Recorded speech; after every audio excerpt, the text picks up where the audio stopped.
Indonesia has more species of plants and animals than almost any other area on the planet, second only to Brazil. But this astonishing biodiversity is under threat. Every year, 2 million hectares of forest are cut down. Major corporations are turning these precious tropical forests into lucrative single-crop farms. It is the equivalent of 6 football fields disappearing every minute. The deforestation has many victims. Between 80 and 90% of forest species will die as a result of clear cutting. The original forest, bursting with life, is slashed, burned, obliterated, and replaced with orderly rows of palm trees to produce the most widely used vegetable oil in the world, palm oil.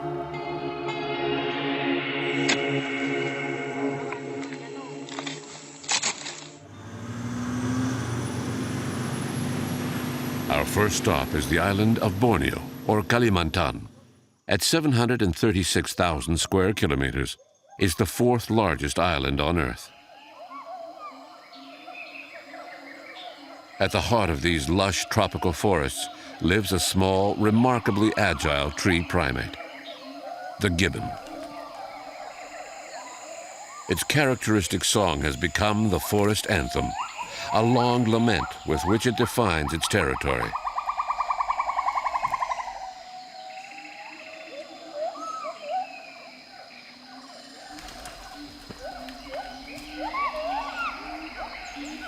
Of the 17 species of gibbons identified in the world, 7 live in the forests of Indonesia. All are threatened by the rapid disappearance of their habitat. The forests of Indonesia are home to a large variety of iconic species, like elephants and orangutans. But they struggle to survive in isolated patches of forest. In the last 50 years, Indonesia has lost over half of its forests. Without immediate action to stop the destruction, an estimated 98% of Indonesia's tropical forests could disappear in the near future. We might think Indonesians are seeing some benefit, some improvement to the local economy, in exchange for letting their forests, that have always been at the center of traditional culture, go up in smoke. Not so.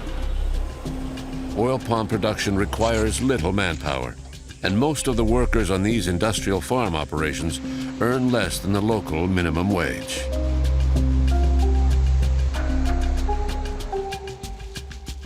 But the most astonishing thing, when you walk through these giant plantations, is the silence.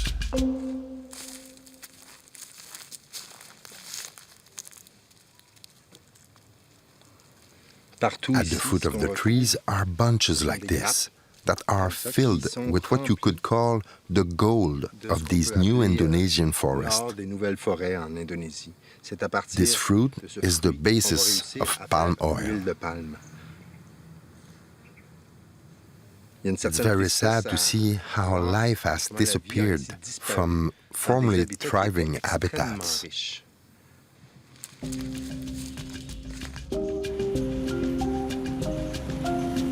Fortunately, some people are fighting for change, like Aurélien Brulé, who left his native France at 18 to settle in Indonesia. Aurélien was only 12 years old when he first encountered gibbons. Through the bars at a zoo, he spent many hours observing them. At 16, he wrote his first book on gibbons to the astonishment of specialists.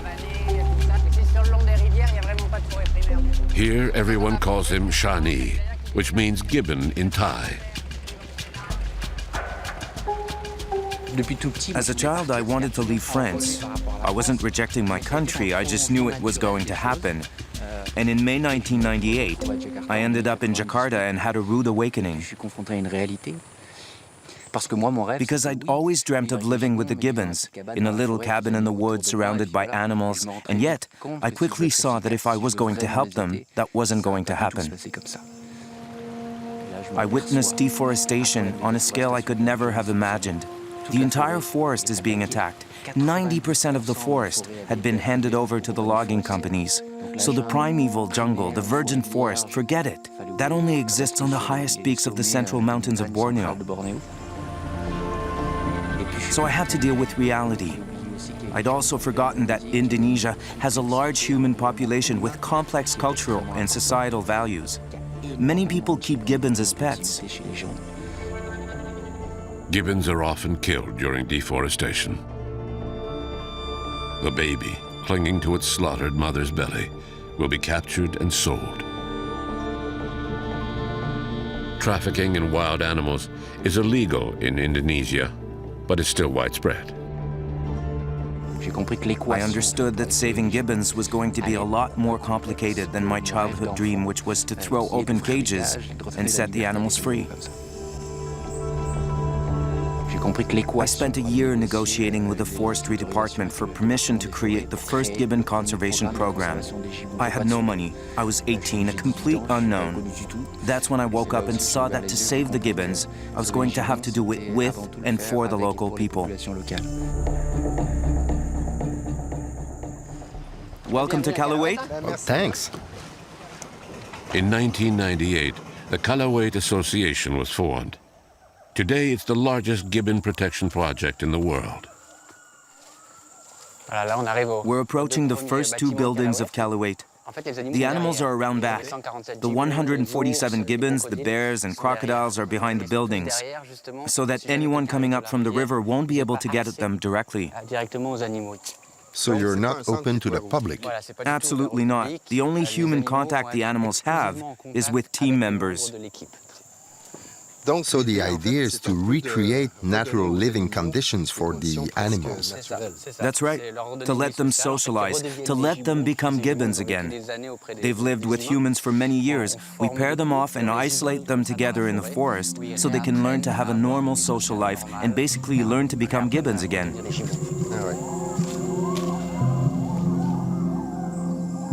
Throughout the Indonesian archipelago, we estimate there are 6,000 gibbons in captivity.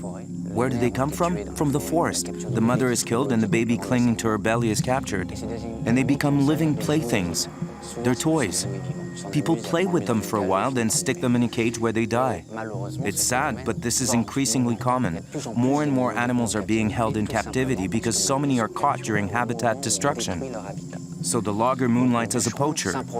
They cut down the forest, leaving a little stand of trees where the gibbons are easy to catch. Then they sell them. That's why the conditions at Callawait, even though unfortunately the animals have to be caged, are a world apart from the conditions they were in when they were rescued.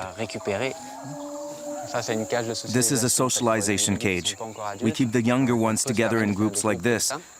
Then once they're fully mature, we separate them into mating pairs. Watch it, she's trying to.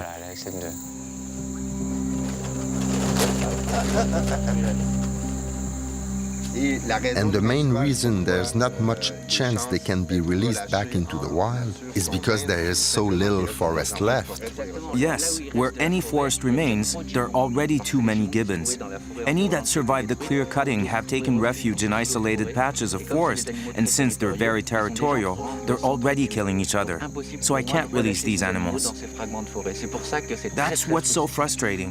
I came to Borneo 15 years ago to set the animals free, and I'm now keeping several gibbon families caged here at Callawait because there is nowhere to release them.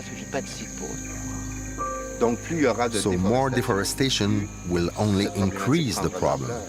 Yes, and that's why Callawait has to get involved in habitat protection. Not so I can release my gibbons, but so that the gibbons in the forest can stay there.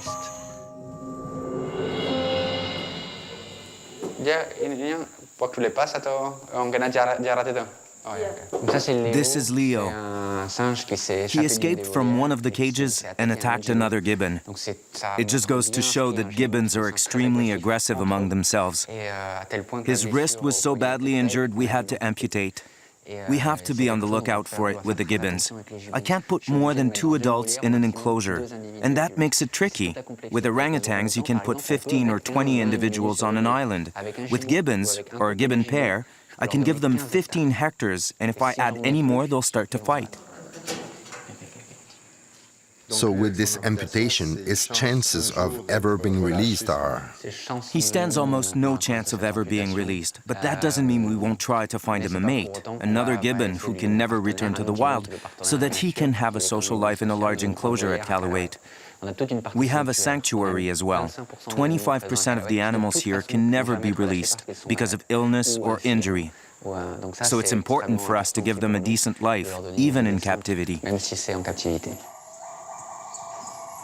You're taking a blood sample to see if the gibbon has contracted any human diseases? Yes. We'll find out if the gibbon has hepatitis, for example, or any other strictly human disease. Gibbons often get infected when they're kept as pets.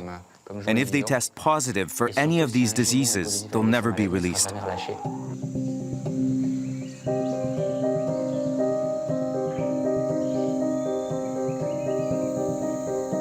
The team at Callawait is made up of veterinarians and local workers inspired by Shani's passion. Around 50 people are employed at the 2 conservation centers, caring for these animals displaced by deforestation.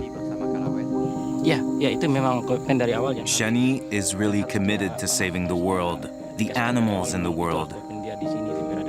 I've seen him fight for the last 11 years, and he's completely dedicated.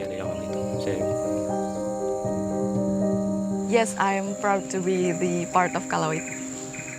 The good thing about Shani is he's very inspiring and he's very dedicated in what he's doing. You know, what with Kalawait being growth this huge.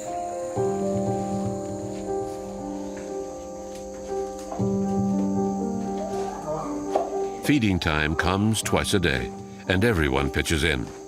Here at the only conservation center in Borneo, over 5 tons of food, mostly fruit, is served up to the 100 or so captive residents.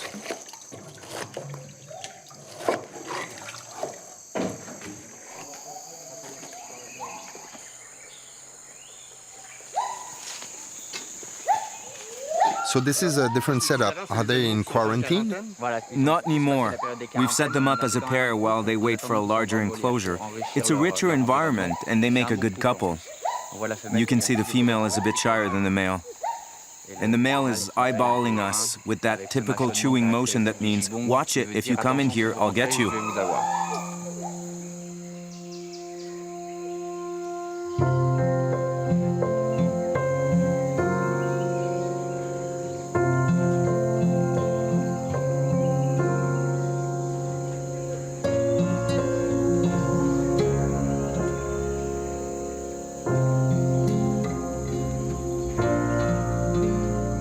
He dreamt of living in the heart of the jungle with his gibbon friends. He pictured them free, without bars. That's what he came here for.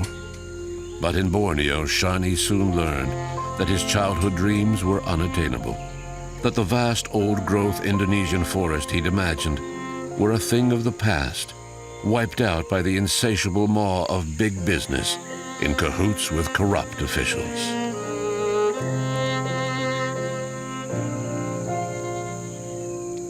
These large enclosures stand in for the forest, and the man who dreamt of freedom can't simply open the cage.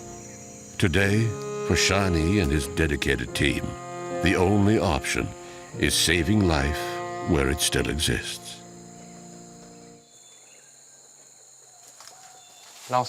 We approach with 2 blowpipes. Only Nanto has a dart, but we confuse her, so she won't know where the dart is coming from. That way she'll be in a good position because we need to hit her in the thigh. It's tricky. And this is the latest arrival? Yes, so we need to examine her. Perfect. Perfect. Nanto is a Dayak, and the blowpipe is their traditional weapon. She got the full dose, so she should be asleep in 10 minutes.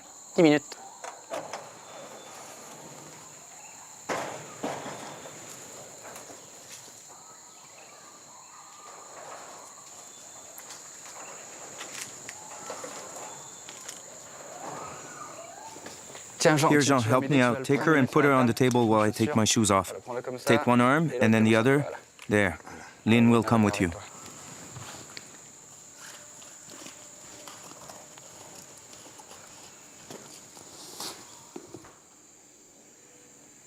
She's a white-bearded gibbon. A white-bearded gibbon. They have quite a set of teeth. Ah, yes. And as you can see, they cut off her fangs. It's common when they start to get aggressive. They were cut right through. She should have fangs 2 to 2.5 centimeters long. Captured gibbons that are sold as pets get aggressive as they grow older, so people cut off their fangs in an attempt to control them. It's done with a hacksaw without anesthetics, so you can imagine what that's like. But the aggression arises naturally as the animal starts to mature. It's a natural instinct. Yes, at sexual maturity. In the wild, gibbons are rejected by their parents. When they're raised by human parents who don't reject them at maturity, the child has to initiate the separation. The gibbons declare their independence by getting aggressive. The life expectancy of a gibbon in captivity is 7 years, max. In the wild, it's 30 years.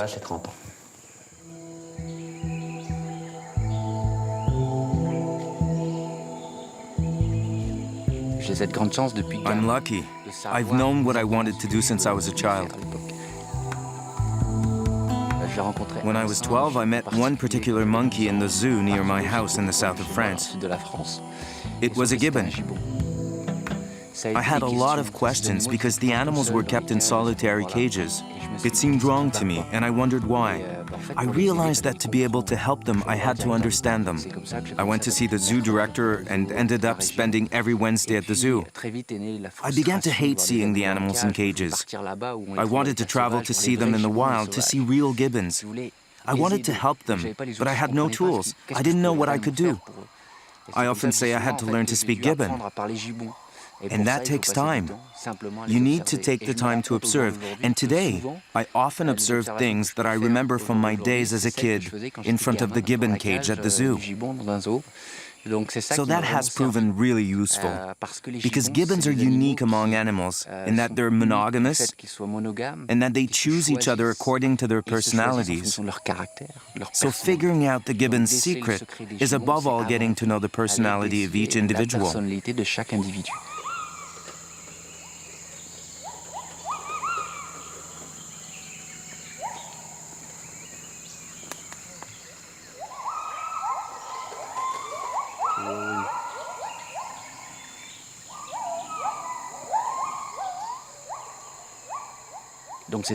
Not giving these animals a second chance. I'm giving them a decent life, which they deserve. They didn't choose captivity. They didn't choose to be caught by poachers. It's our duty as human beings. I'm contributing by having these animals serve as wildlife ambassadors, to give us the means and the tools to protect those who are still in the trees. It's a global problem and very complex.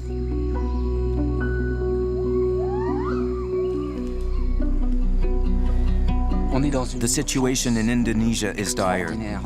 The worst deforestation on the planet is taking place in Indonesia. It's proceeding at an alarming rate, and it makes me so angry. I've been here for 15 years. I remember places that were densely forested. The first Callawait camp was 3 hours by boat from the nearest village. Today, the plantation is only half an hour away.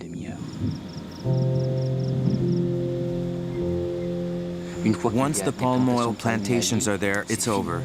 No forest will ever grow there because the soil has been stripped away. In those areas, the forest with all its inhabitants and all its biodiversity is lost forever. Here on the foot, you can see the soil is very moist. Yes. The first thing they do before cutting down the trees is dig canals to drain the forest. They get rid of all the water before starting to cut. So there's a great risk of fire in the dry seasons. The original forest would be flooded at least 4 times a year. We're right beside the road here. Yes. Usually the companies stay away from the roads, but in this case, they're working with locals, landowners and villagers, to set up plantations along the road. Then the property owners will sell the bunches of oil palm fruit to the companies. Right, so it's not just the great forest that you can see from the road, but there's also cooperation with local farmers. People are pressured to grow oil palms because they know that the nearby companies will buy the bunches from their plantations. So a company that owns 15,000 hectares will be able to harvest fruit from almost double that amount of land. That's sad. Very sad. There's nothing left. No gibbons, no life. Under international pressure, the Indonesian government has created national parks and reserves, but it hasn't made much difference on the ground. The bureaucracy is such that some oil palm plantations operate with impunity inside national parks. The spread of these large corporations leaves very little land for the locals. So education has become a real force for changing hearts and minds. To do that, to have a few victories, to save the forest, to save the animals, you can't accomplish anything alone. You need support. Lots of support. And in order to rally people to the cause, the message has to be positive. We need to be able to report victories. Ecology is our future. It's not a quote-unquote pain in the neck, which is how it comes across the media. People go home, turn on the TV, and get a lecture. I want to do just the opposite. That's what I do on Radio Callawait. Our message is that ecology is positive, it benefits us all, and it can be fun. Saving an animal is fun. You go to bed at night, damn, today I made a difference. To communicate with the people around, Kalaweit has its own radio station.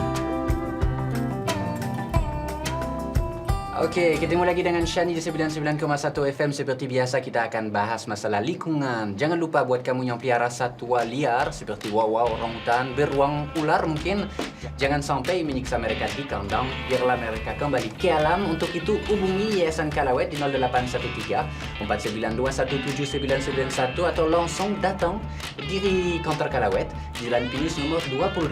Sekarang kita simak lagu favorit kamu dan kita kembali setelah kurang lebih 45 menit. Jangan kemana-mana, tetap di 99,1.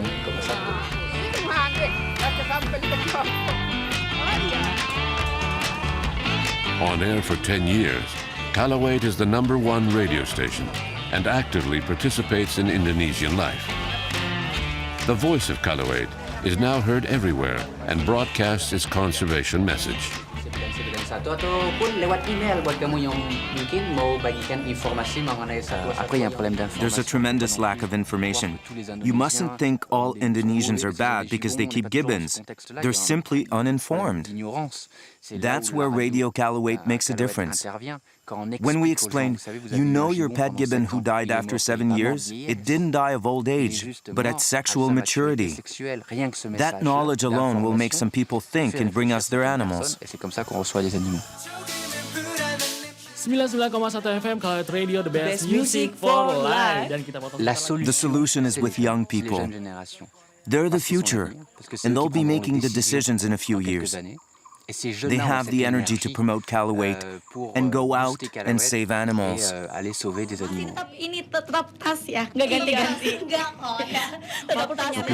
So the primary objective at Radio Callawait is to be heard. Then we'll start to promote awareness among young people whose main interest is not in saving gibbons. And it's working because over 60% of the animals we get at Callawait, Borneo are from listeners. Listeners are doing our work for us. It's the schoolgirl who says to her friend, "I'm worried you have a gibbon at home. You should listen to Radio Callawait and call them." Callawait Radio, 99.1 FM.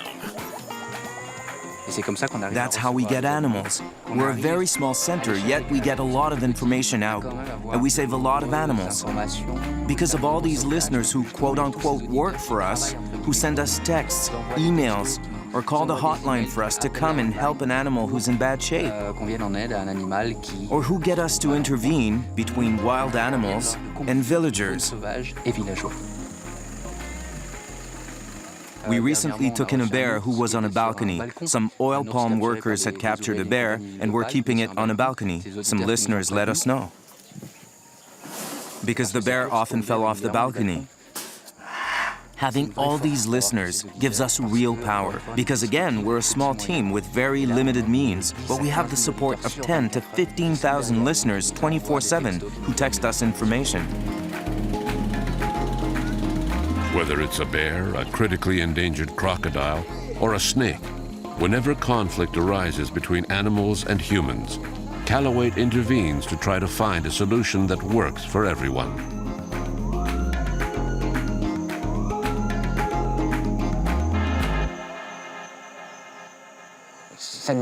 This is what my life's about, doing positive things around me. I can't do otherwise. I can't explain why. At any rate, I know one thing. When I come home with Prada, with my children, I go to bed at night proud of what I'm doing. I can't explain why, but this is what I'm meant to do. I came to Indonesia to save gibbons, and I stayed because I fell in love with Indonesia. Because all my little victories, no matter how small, have been won with the support either of the locals or of my team, and obviously all the people around me are Indonesians. So this has truly become my country. I now have Indonesian citizenship, and I'm proud because it gives me a certain legitimacy to say, look, we have to protect the forest, we must.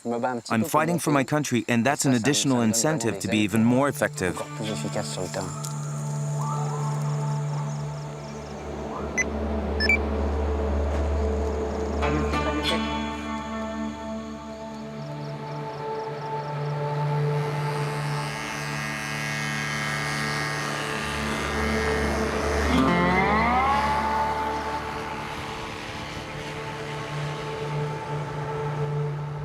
One of your essential tools is your paraglider.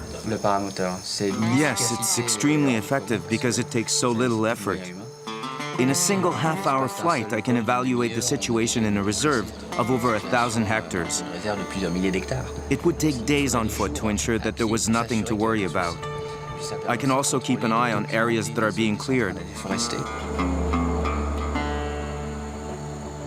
This shows a path that was made in the interior. It's the first step before clear cutting. It's an access to the forest. And there they've started clearing, and you can see what's going on.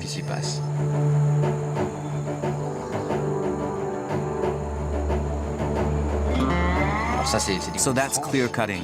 And they've also set fibers to be able to cut faster. So that forest is on fire. But there must be a risk of the fires spreading. A great risk, but that's actually what they want. To set a fire and burn as much as possible, so it's easier to burn the forest into a plantation. These fires don't get out of control, they are deliberately set to spread as far as possible. That's why there are dozens of fires lit here and there, so as much as possible will burn. The longer the dry season, the happier the oil palm industry is, because they can, unfortunately, convert the forest more quickly. Isn't it against the law? Absolutely. But this goes on every year in Borneo and Sumatra. The haze will even go beyond the country's border. That's how huge the fires are. In addition to public health issues caused by the ever-present haze in the cities, the forest fires send all the carbon stored in the trees throughout their lifetimes up into the atmosphere. Deforestation is responsible for 20% of annual worldwide greenhouse gas production. When I created this reserve in Borneo, I did it with the authorities, with the locals. It was an ideal conservation organization. Then came elections. Attitudes and interests changed, and they're now cutting down the forest, so we can say goodbye to the animals we released into the wild. What will happen to those animals?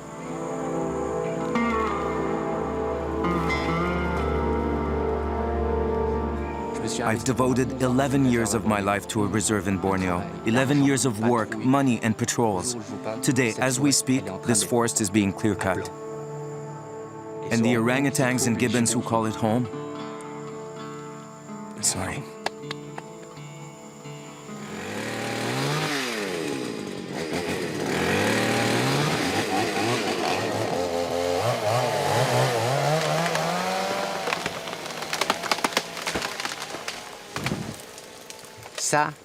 That was the end for me.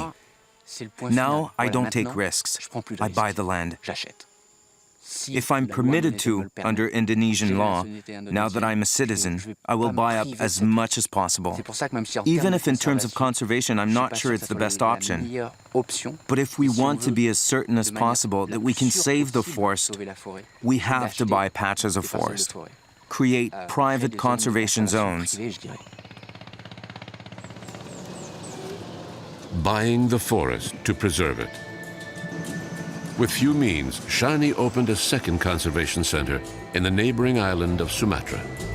That's where he's buying up sections of forest and protecting it from attack from big corporations.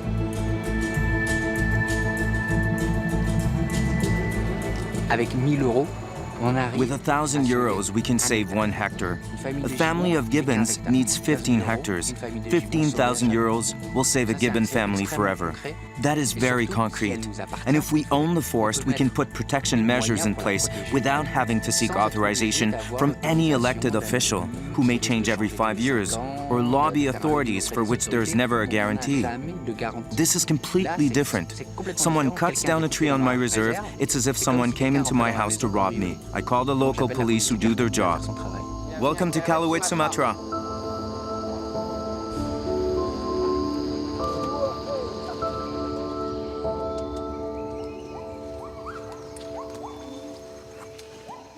At the high point of his reserve, we witness the morning spectacle of a family of wild gibbons. Free on land rich in a variety of species, in the heart of a section of forest protected by Callawait. It's wonderful because looking down, you can see wild animals, which is almost impossible when you walk through the forest.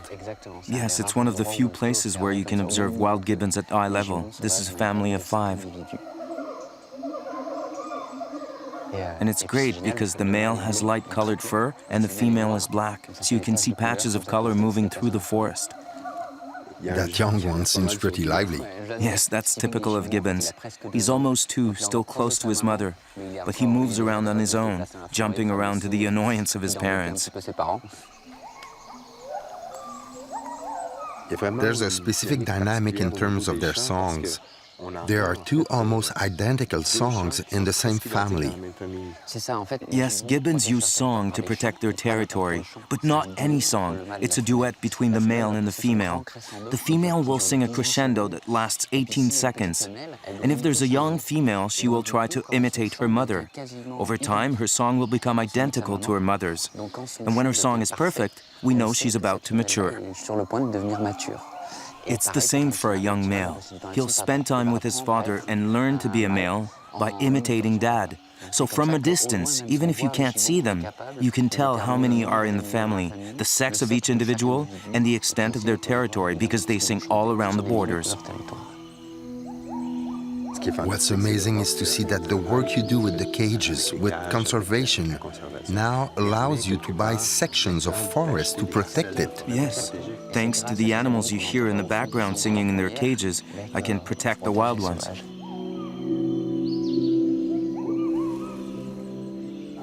This is why I came to Indonesia, to see wild gibbons and protect them. And we're doing just that here at Callawait Reserve, the forest we bought. I can touch that goal with my fingertips.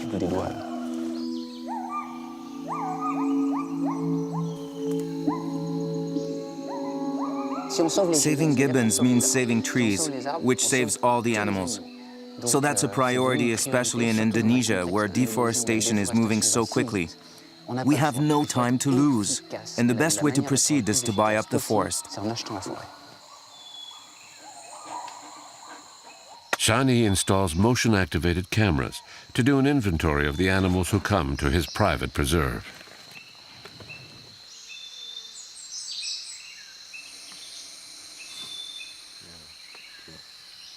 Yeah. Oh, wow. A pig-tailed macaque. They stay on the ground. They do. They eat fallen fruit. The camera trap allows us to identify species in the interior, and for large animals like the tapir, to recognize individual animals, so we'll know how many there are.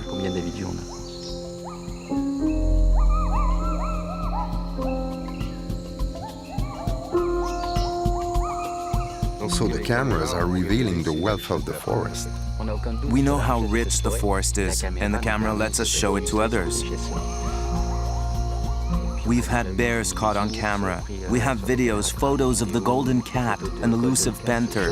These are little victories that allow us to shout a little louder, "Hey, help us because the forest is rich." We have the evidence. Here, look. In Indonesia, the first big victory, and we have the necessary tools to win it, is to ensure that zones protected under Indonesian law, all the existing national parks, all the existing reserves, are well and truly protected on the ground. We have the tools we need, the laws on our side. National parks and reserves have already been created. But it's clear to see that in Indonesia, the way the law is enforced is not what people are used to in developed countries. We try to meet the minister responsible for forests, to ask for explanation, to try to understand why conservation measures passed by this government weren't enforced on the ground. We're from Canada. We're filming a TV show about the forests of Indonesia. Yes. Is it possible to, after your talk, to just ask you a few questions? But after your talk? Huh? Just 5 minutes after your talk? That day, the minister announced another bill in response to international pressure. A plan to reforest areas destroyed by monoculture. Ada 56 ya, 56 lembaga konservasi kita di seluruh tanah air. The Indonesian president launches a campaign to replant 1 million trees. It's a joke. Cancel one oil palm company and you'll save way more than 1 million trees. And you won't have to spend a fortune getting trees, planting them, and so forth. It's just a big joke, a farce.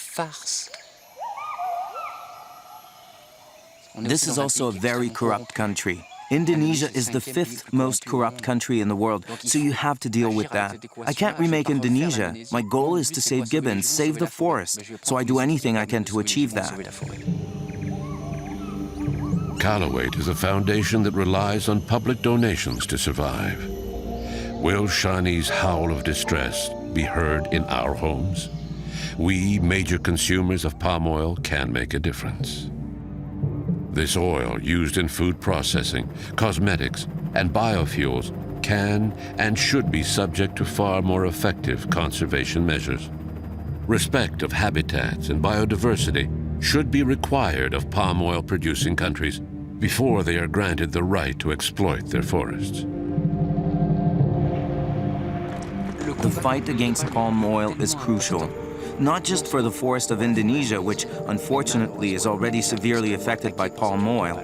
Anything we can save in Indonesia is only a first step. But if we don't organize a defense, an offense against palm oil, then the industry will start the same process of destruction in Central Africa, in Gibbon, especially, which is renowned for its lush forest. The oil palm corporations are already there, and in Latin America. That's why it's vital to have victories here, so that the pattern doesn't repeat so severely in other countries where palm oil exploitation is in its infancy. Just look at what's happened in Malaysia, which was one of the first countries targeted by palm oil and where little forest is left. The main thing is not to be pessimistic and not keep looking back saying, oh, look at what we've lost, what we're going to lose, it's a disaster. Yes, it is. So you have to roll up your sleeves, and that's what I'm doing. Oh, he's scared. That's Tante. As a child, Aurélien Brulé had a crazy dream of going to live with gibbons, free, in the heart of the old-growth forests of Indonesia. His journey led him to confront a sobering reality, where nature is under attack from all sides in the name of short-term profit, no matter what the long-term consequences may be. Far too often, avarice kills life. I can't imagine anyone thinking Kalaweit is a solution. It's often presented as such. Yes, we're doing amazing work, but we won't save the gibbon. Not the gibbon. We're saving some gibbons. And there's a huge difference. We're not saving the forest. We're saving bits of forest, fragments, pockets. But if we don't do it, we'll lose everything, so we have to do it. Maybe there'll be a study in 30 years in Borneo and we'll have saved 2% of the forest. Yeah, but it's not all gone. We have to focus on that, because if we don't act now, if nothing is done, we'll lose everything.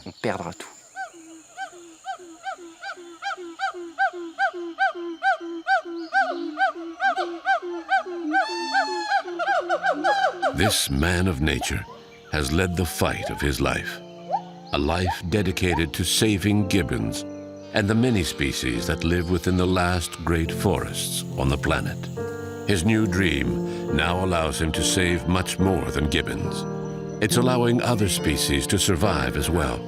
And in an interconnected world where the fate of one species depends on the fate of others, Shani, in his own way, is also fighting for our survival.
It took billions of years for the Earth to carve the oceans into the pattern we know today.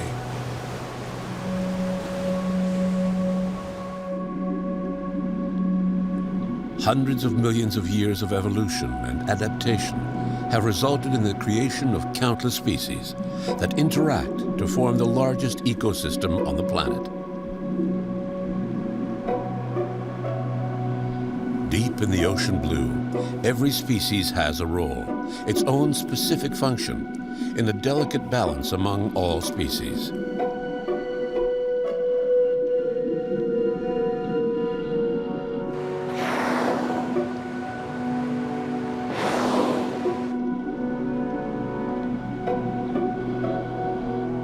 From time immemorial, mankind has fished for survival.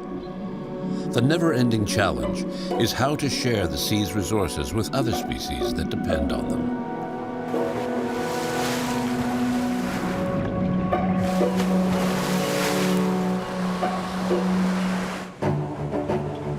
Increasingly sophisticated commercial fishing practices using advanced technologies have, in the last 50 years, dramatically improved marine harvesting.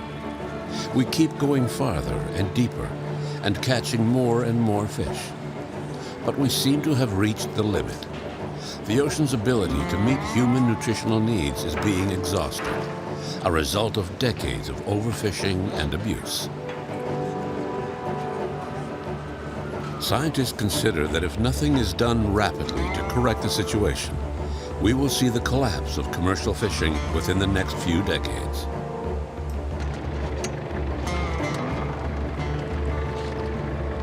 Yet over 1 billion people depend directly on the sea for survival. The future of many societies may well hinge on whatever conservation measures we are prepared to introduce over the next years.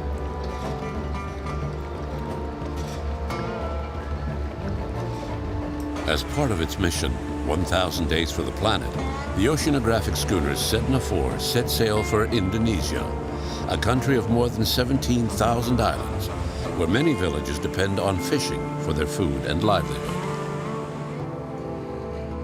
Chief of Mission, Jean Lemire. We're heading to Bali, an exotic island surrounded by coral reefs, known for its remarkable marine biodiversity. Located in the heart of what we call the Coral Triangle, the islands of Indonesia harbor 76% of all species of coral. These reefs provide shelter and food to 37% of all the coral-dwelling fish on Earth. This amazing variety of species has led to a thriving commerce in aquarium fish. It's a lucrative business valued at around $1 billion annually, all categories combined. Of the 40 countries that export tropical fish, Indonesia and the Philippines supply at least 85% of ocean fish to the world's aquariums.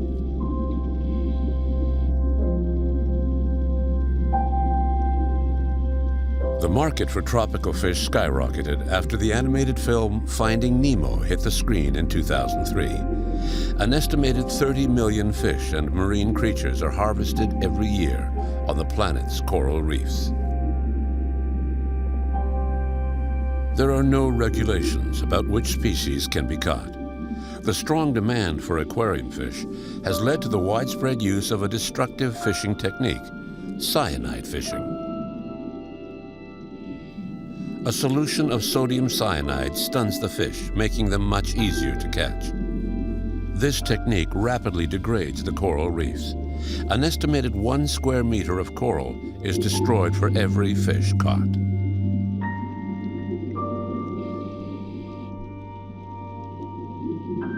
Cyanide blocks photosynthesis in the algae that live symbiotically with the corals, depriving them of their main source of food.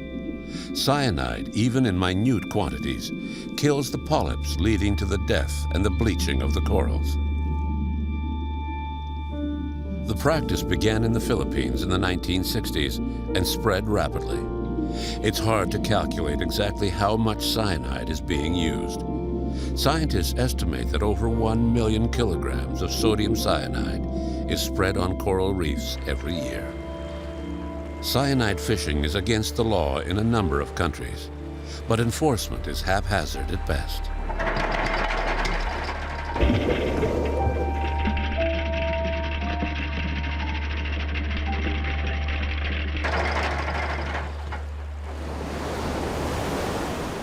If you are fishermen, you cannot use all kind of techniques because there are regulations. But if you're out in the sea, and Indonesia is so vast, nobody watching you. So in practice, they do what they like with the techniques, yes. The deadly mixture for corals is obtained by simply dissolving sodium cyanide crystals in seawater. A fisherman has agreed to talk to us anonymously.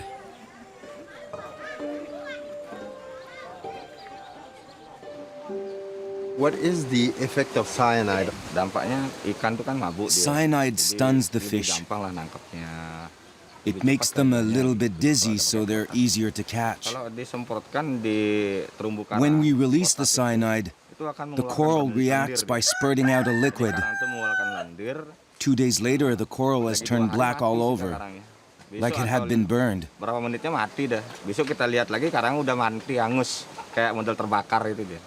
Why do you use this on coral reef?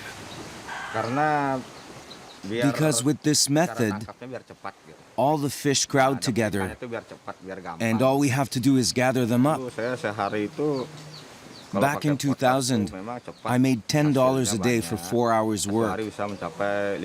Today I make quite a bit more. I'd say I make around $30. 4 jam atau 3 jam kita dapat segitu. Is there any risk for your health?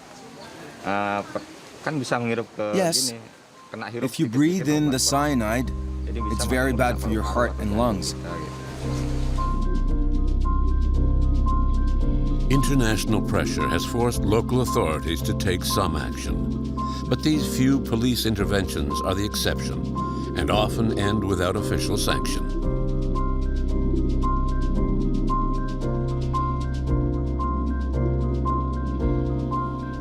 Illegal fishermen have to receive 3 official warnings before being arrested. Arrests are rare and do nothing to discourage the practice. Did you get caught before? I got caught once. I was convicted of illegal fishing. I went to jail for 6 months, and I had to pay a fine of $50.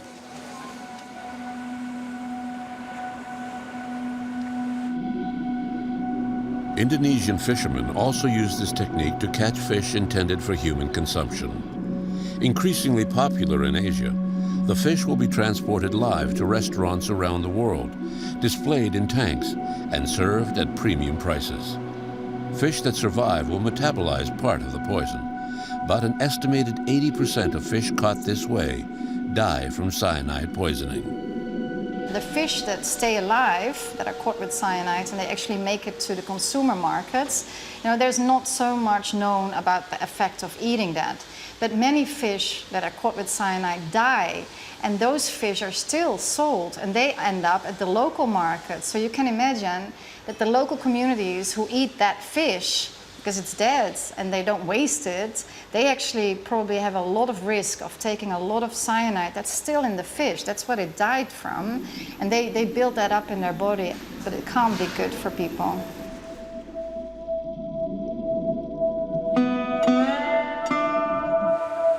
Another illegal fishing technique is devastating coral reefs. Blast fishing. This technique is fatal. It kills the fish and utterly destroys the structure of the reef. People use bombs to throw at big schools of fish, and then they can just scoop up the fish out of the ocean. It's a very easy way to catch a lot of fish in not so much time. You just explode a small bottle. They usually use, soft drink bottles. And if it's very close to the coral reef, you have a crater of about 1 meter. It's devastating. This fish, when it gets to the market, is damaged. So this goes to the domestic market. This is eaten locally.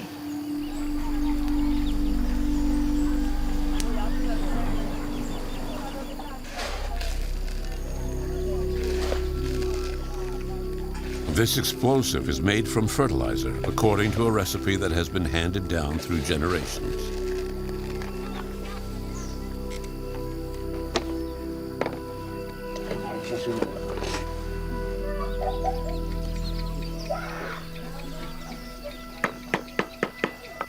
Is there lots of people around here who use the blast fishing? Not as many as before, but some of us still do.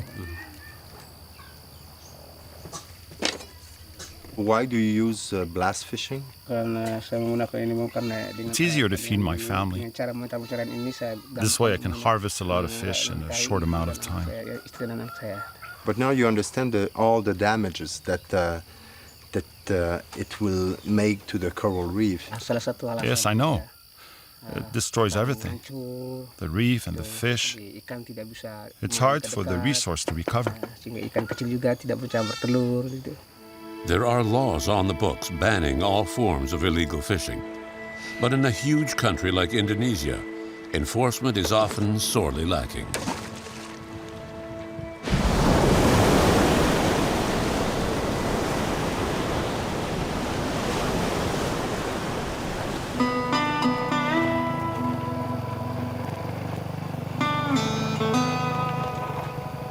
Fortunately, some people have decided to break the cycle of destruction. In the small village of Les on Bali, Made Partiana catches aquarium fish. Like the other fishermen in the village, Made used cyanide fishing for many years.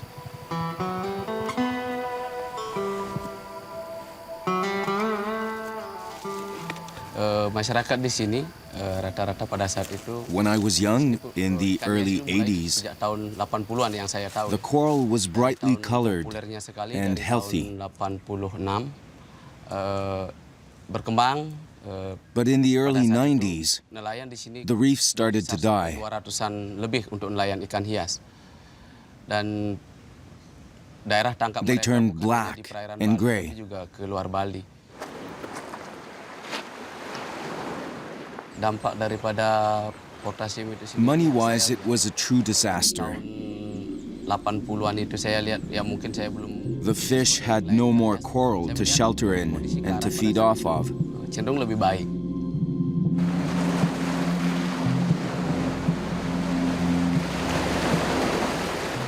Dampak lainnya juga secara ekonomi juga. We'd catch fish for 2 months Keberadaan sumber dayanya, and then have to wait another 10 months before the stock recovered enough for us to catch any more. juga berkurang dan pendapatan nelayan juga All the fishermen were worried. turun gitu, tidak ketimbang tahun-tahun sebelumnya.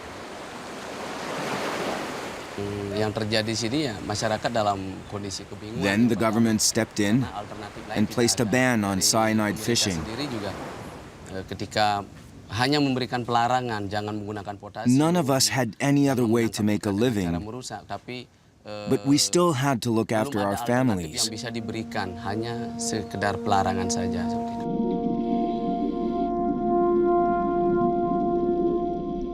Dan masyarakat semakin Finally, in 2000, an NGO came along to study the situation and offered us a solution. They were very supportive.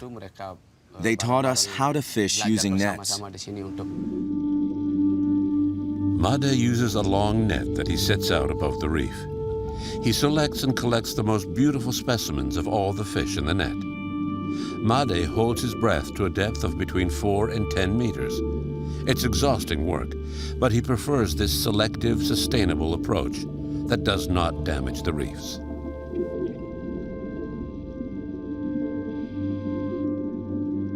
What we are told that they already fish for ornamental fish since 80s. Now in that years, the early years, they're using the net, the mosquito nets.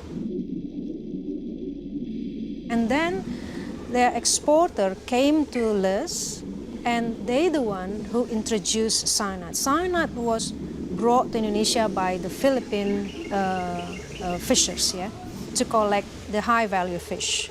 So from say mid-80s until late like 90s, almost 2000s, cyanide is being used.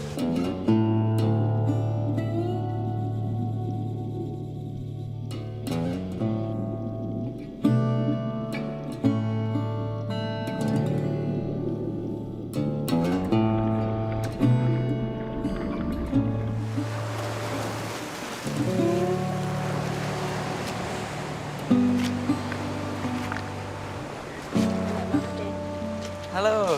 Halo, Adik. Kenalin ini teman-temanku. Oh iya. Nice to meet you. Look at the blue one. Yeah. Cool. So this is one dive? Satu kali nyelam ya? Yes. Just one. When did you start to work? Since 8. It's 2 o'clock, so now I've been working for 6 hours. What's the next step now? Langkah selanjutnya apa, Blimade? I will sort them out and put them in plastic bags with a little added oxygen. Then I take them to my buyer. You want to go with him to the middleman, Jen? Sure. Boleh ikut ke pengepul? Iya. Okay, I'll get it all ready and we'll go. Nanti kita bisa bersama-sama. Oke, pakai apa packingnya? Oke, plastik.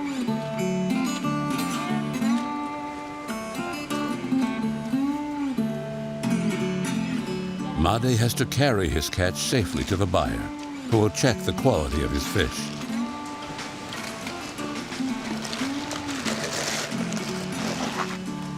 Ini udaranya dari ban ya? Oxygen stored in the inner tube is transferred to plastic bags to keep the fish healthy during transport. Over time, this exceptional fisherman has been able to create a real demand for his high-quality fish caught in a net.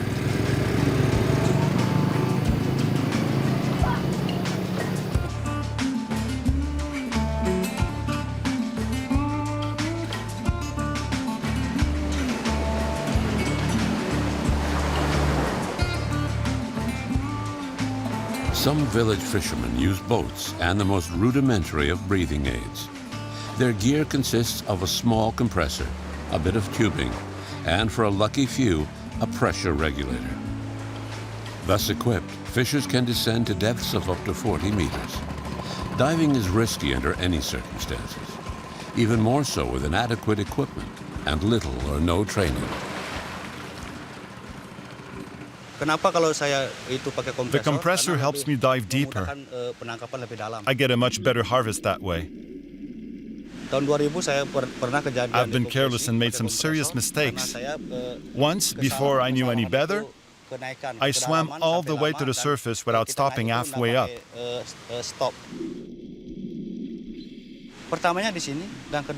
I had to be rushed to Denpasar and put in a hyperbaric chamber.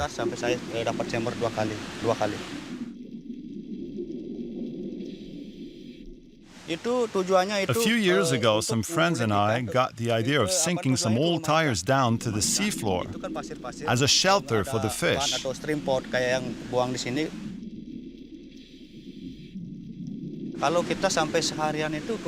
I've only got one site today, but if I set up 2 sites, I could earn $40. I catch different types of fish depending on demand. The idea of making structures to replace the damaged coral is spreading. With the help of an NGO, the fishermen of Les have begun making concrete structures to replace the coral reefs destroyed by years of cyanide fishing. They have also started a program to reintroduce coral by transplant. Under this flourishing initiative, the coral ecosystem is gradually being reborn. The efforts of these reformed fishermen are being rewarded by a slow buildup of reef fish populations. Today, the whole community of the fishermen of Les has agreed to a complete ban on cyanide fishing in the region. The village is once again living from the fish harvest, but now it's all legal.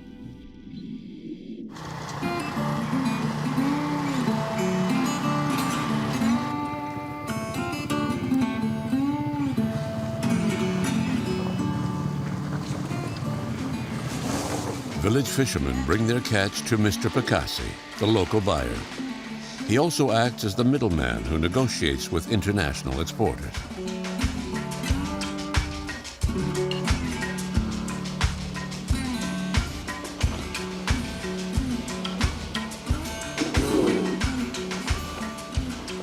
Every fish is inspected and evaluated to guarantee quality. One damaged fin automatically eliminates a fish from the process. Which one is the most precious one? The blue angel fish. Mahal itu ya? It's around $1.50. That's the price that the fishermen will that have. Nadiket, yeah. Yes. So what's the price when it goes to the guy in Denpasar? This is quite a small one. I'll pay the local fisherman $1.50 for it. At Denpasar, I'll be able to sell it for $2. And then from Denpasar, it will take the plane. We'll take the plane to Hong Kong. Hong Kong, and then after Hong Kong, they spread it to the world. US, Canada, Europe, and then we have no idea what price could be. But the clownfish is the most popular? Yeah. Ya. Yang paling banyak dicari Yeah. clownfish ya. Most popular. I think it's about the movie. Yes, Because of the movie? Yeah. Are you serious? Yeah. So semakin What mudah accounts for the price difference among various species? Dan juga ini. The price depends on how rare the type of fish is, Kalau misalnya keberadaannya banyak, and also how difficult they are to catch. mudah didapat. Okay. Bisa melihat Do perubahan you see a difference since 2001 in the types of fish caught and their numbers? Perbedaannya apa, Pak? Yes, a huge difference. Now that we've stopped using cyanide, the dead reefs are coming back to life, slowly. The varieties of fish we hadn't seen for a long time are gradually returning. Before, with cyanide fishing, about 5% of the fish would die. Now the mortality rate is down to 2%. And one typical day, how much money you will earn? Typically, I earn maybe $7 on a bad day and up to $15 on a good day. It all depends on weather conditions, ocean conditions, especially the height of the waves. Made earns about 10 cents for a clownfish. The most expensive fish can go for up to $2, but they are few and far between. Fishermen naturally search out the most lucrative species, and yet they are often the most endangered.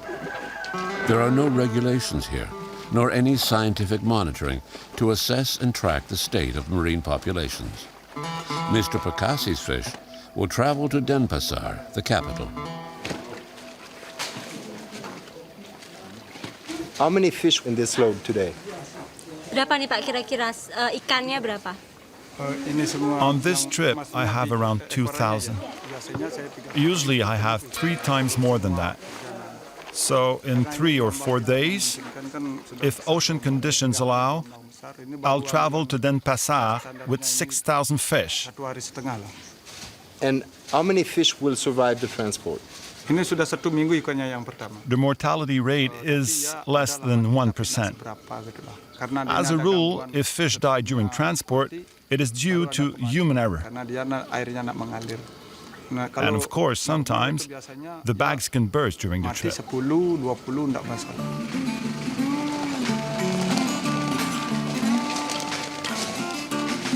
Middlemen who buy the fish are in a position to turn things around dramatically. By refusing to buy fish caught using cyanide, they will encourage the kind of sustainable fishing methods needed to ensure the future of coral reef ecosystems.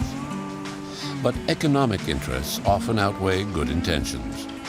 In the lucrative market of exporting fish for human consumption, there is still a lot of work to be done.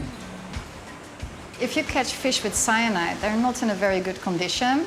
You can imagine that if you have to ship them out for so many hours before they reach the market, many of them die.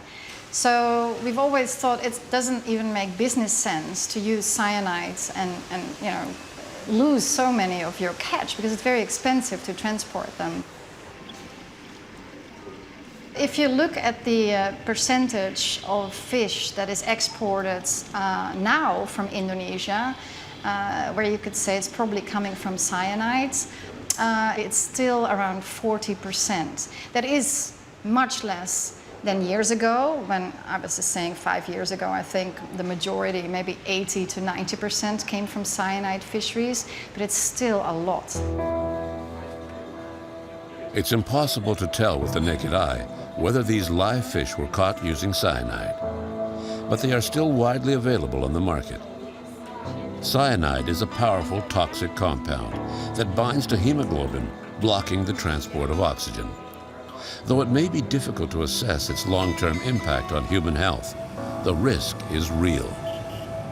Restaurants are not regulated, and patrons seldom have any idea of how the fish on their plate was caught. In a protected bunker, a food fish exporter who wishes to remain anonymous because of a series of threats has changed his ways. This exporter that we are today is actually a very special person because a couple of years ago he contacted WWF and he said, I'm in this business and I'm seeing that there are many practices that are not sustainable and I'm really worried about my business. What can I do? I don't know what to do.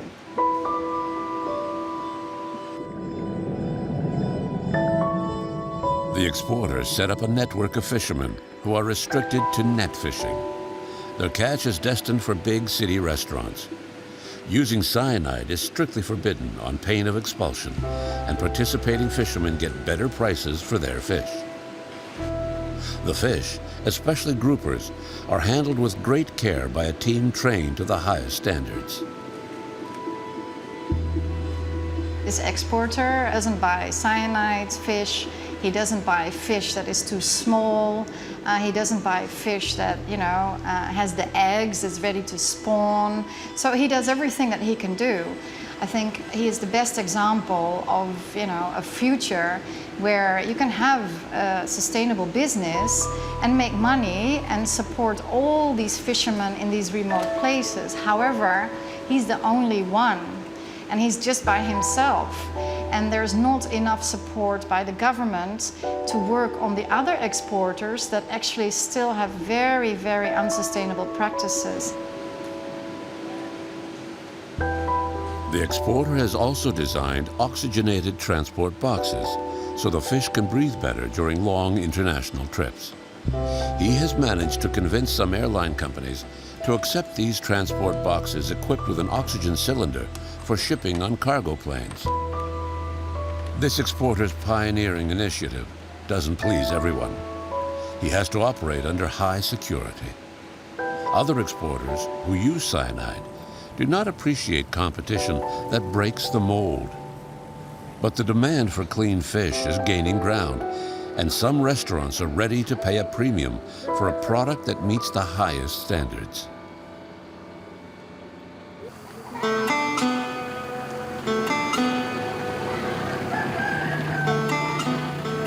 After 8 hours in transit, Made's fish finally reached the second middleman, the exporter with an order book brimming with international orders.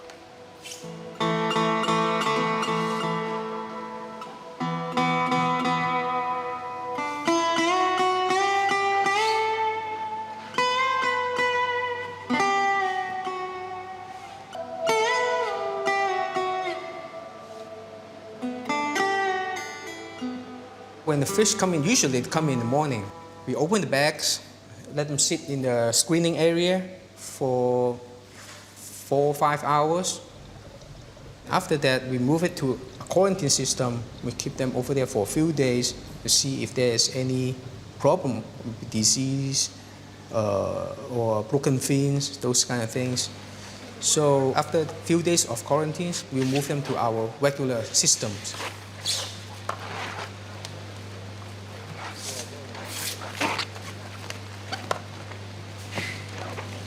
So this is the place where we do the packing. Okay, now they are doing oxygen the fish. After that, they will move over there for putting in the box. I suppose that because it's cargo by plane, it's very expensive. So the quantity of water is important. Oh, exactly. Because we depends on where they are going and how long the flight going to take. We pack differently. The farther they go, we put more water, more oxygens. Okay, if this is going to Asia, it's probably just a few hours flight, then it's less water. Smaller bags, of course, smaller bags, less water, less oxygens.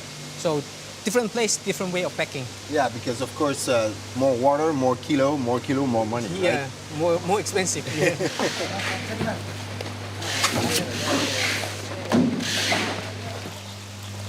This is Pakesi. He's my good supplier. And every week he brings fish to us. Okay, so his fish is all net caught, no any cyanide or any medicines. So we really like his fish, and we can see the difference from him and then the other supplier. Oh, yeah. And is there a way that you can see if a fisherman uses cyanide? It's very difficult when the fish just come in and to tell the difference between cyanide caught or net caught. So what we need to do is have a really, really good relationship with our supplier, and we know the history of the fish, and we can trust this supplier. And this, of course, needs years to build this trust. This is Nemo, right? Yes. And this is the new star when Disney will release a new film, Dory, which is a blue tang, right? Right, that's true. What was the impact of the film Finding Nemo on the business? Oh, that was huge. It was a big help for the business, because everyone was looking for Nemos, for this clownfish. We think there would be a huge demand for this fish, and we already prepared for it. Hopefully in 2 years they are ready. You know, we have a lot of stock for the customer.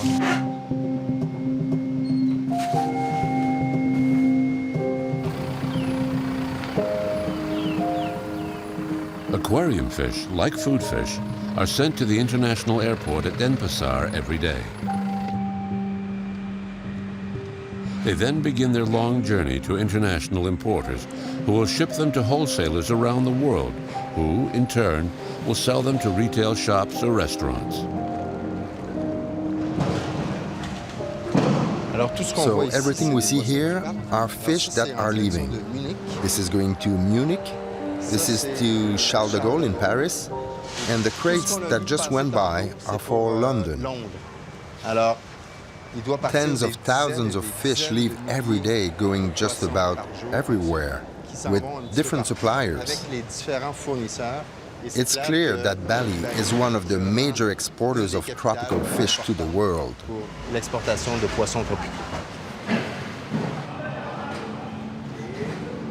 fish that very common is like a clownfish. Now, clownfish, the increase of the price from the fishermen to the first buyer, the first middleman, they probably only twice more expensive. And then from the middleman to the exporter, they another double price. Now, from the exporter to the importer, estimate probably they 5 times more. Okay. And then from that on could be like 20 to 25 times. But that's for the fish with a not high value fish.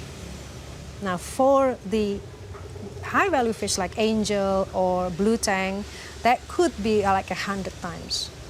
That is really amazing. At every stage, the price shoots up. Made, the fisherman from Les, received only 10 cents for his clownfish.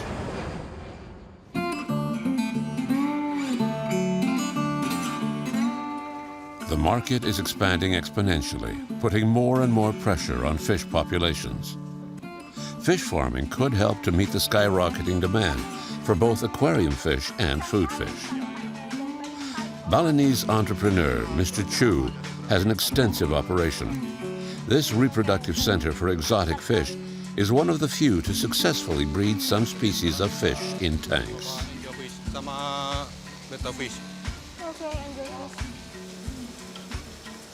Ini kita taruh angel di sini. Angel fish. Yeah, angel fish. And you can breed them. Ya, kami sudah ada 4 jenis sudah bisa sukses. Yeah, he's breeding. It's like four species now. This is less damaging for the environment. I'm here every day looking after things.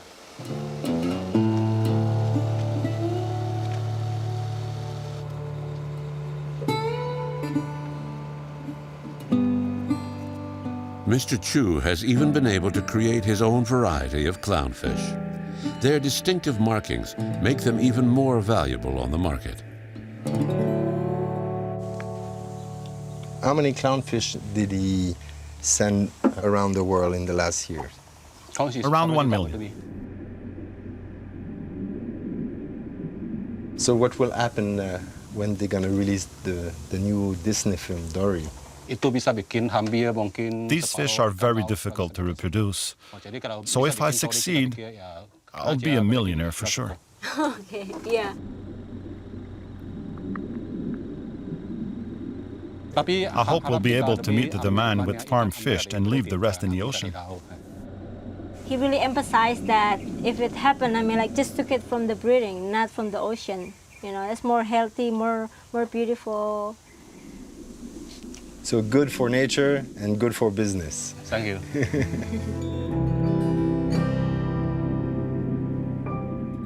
So what do we have here? Ini ada Napoleon. Oh, Napoleon. Yeah. Okay, bisa.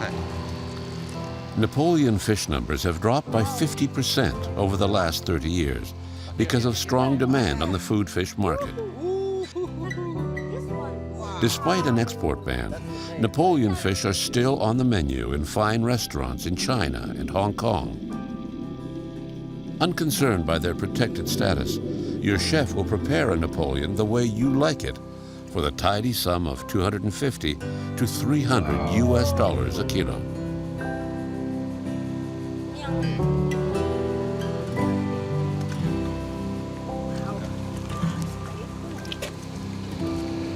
When did he start this program with Napoleon?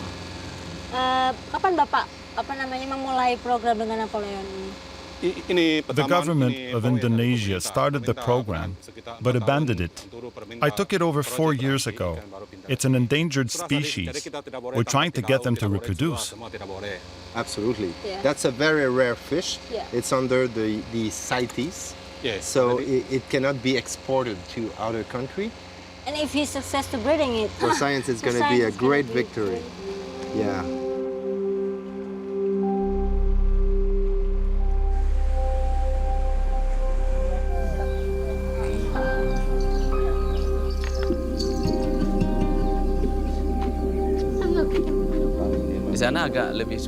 Convincing other fishermen to use sustainable techniques is always complicated. We meet with them and explain things, and they'll agree to start fishing with a net. But after a few days, they go back to their old ways. So now what we do is link up with one local fisherman, who then becomes our ambassador to the other fishermen in the area. But it takes time. Educating people, getting them to really understand, is a long process. So far, we've been able to set up teams in several areas, in different parts of Indonesia.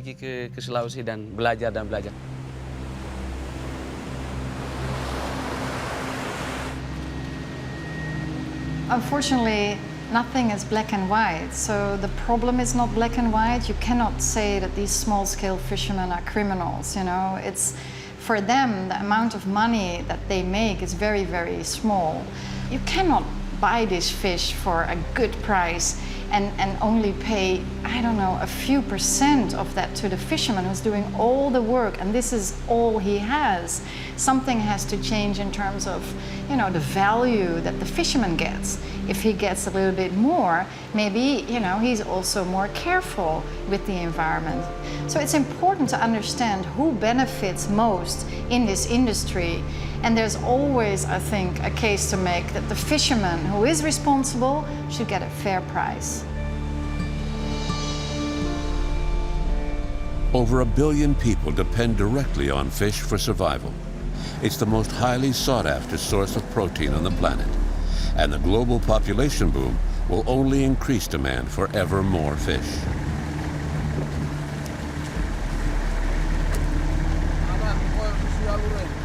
To meet this ever-growing demand, we need to take a cold, hard look at the ways fish are caught to ensure renewal of the resource.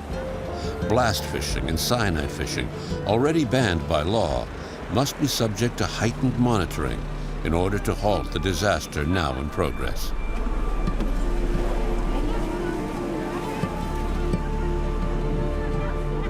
It is vital that we rethink our methods of harvesting the sea's bounty. Sustainable fishing practices that conserve the fish and their environment must urgently be established if we have any hope of ensuring our food security for the future.